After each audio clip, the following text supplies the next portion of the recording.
Halo, ketemu lagi di channel Wawan Indrawan. Bagaimana kabarnya kawan-kawan semua? Semoga sehat selalu ya.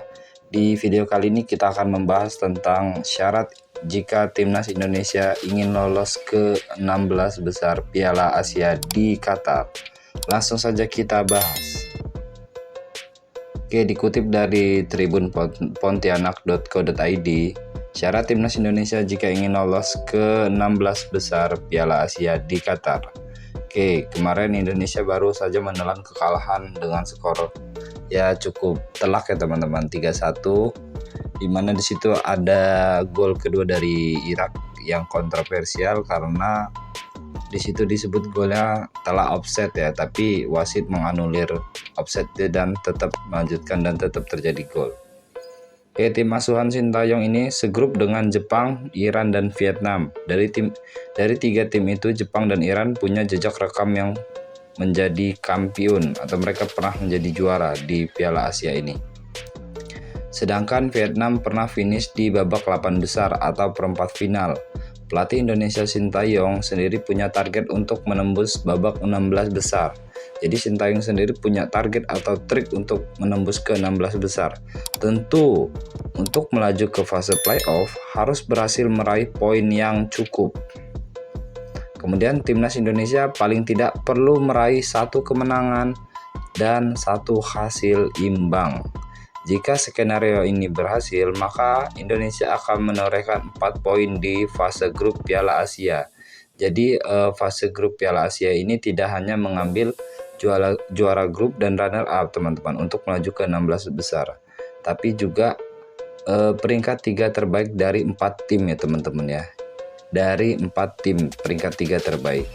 Oke, Indonesia sudah kalah 1 kali saat melawan Irak. Artinya 2 pertandingan besok itu Indonesia harus habis-habisan tampil walkout dan semaksimal mungkin jika ingin meraih tetap tiket ke 16 besar. Jika Indonesia kalah di antara 2 pertandingan antara melawan Vietnam dan melawan Jepang, sudah dipastikan Indonesia tertutup peluangnya untuk masuk ke 16 besar dalam ajang AFC Qatar 2024 ya teman-teman. Kemudian raihan poin itu membuka kans Indonesia melaju ke fase selanjutnya. Namun tentu harus bekerja keras karena dari sisi ranking FIFA Indonesia pun paling rendah di dalam fase grup. Jepang berada di ranking ke-17 FIFA. Kemudian Irak ada di ranking 63 FIFA dan Vietnam ranking ke-94 FIFA. Timnas Indonesia sendiri berada di ranking 146 dunia FIFA. Wow, sangat jauh sekali teman-teman. Vietnam saja yang paling terendah di grup ini berada di ranking 94. Berarti beda antara Vietnam dan Indonesia itu sekitar 52 ranking teman-teman. Skuad Garuda juga menjadi tim kedua terendah di antara 24 negara yang berlaga di Piala Asia 2023. Jadi ada 24 negara lagi yang rankingnya rendah. Kemudian berikutnya Indonesia hanya unggul atas Hong Kong yang berada di urutan 50 di dunia.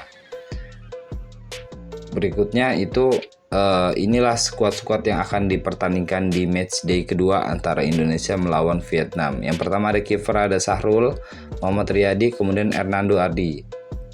Kemudian pemain belakang ada Justin Hieber, M. Edo, Wahyu Prastio, Rizky Ridho, Jordi Amat, Elkan Bagot, Sandy Walsh, Shani Fetinama, Asnawi Mangkualam, Dragons, kemudian 3 Pratama Arhan. Kemudian pemain tengah ada Sadir Ramdhani, Mark Locke, Ricky Kambuaya, Witan Sulaiman, Egy Maulana, Yakob Sauri, Marcelino Ferdinand, dan Ivar Jainer.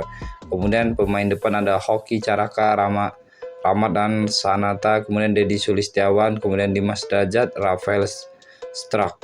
Oke teman-teman, kita berdoa di sini semoga Asnawi Mangkualam dapat memimpin pemain-pemain lain tetap semangat. Kita belajar dari hal-hal yang sebelumnya. kita anggap kekalahan yang kemarin jadi pelajaran untuk kita. Semoga Indonesia menjadi lebih baik lagi. Indonesia bisa. Sekian ya pembahasan dari saya. Mohon maaf jika ada kekurangan karena yang sekurangnya yang di atas. Kalau ada penjelasan saya yang kurang tepat ataupun komentar saya yang kurang tepat, mohon maaf kawan-kawan. Oke, see you kawan-kawan, sehat-sehat.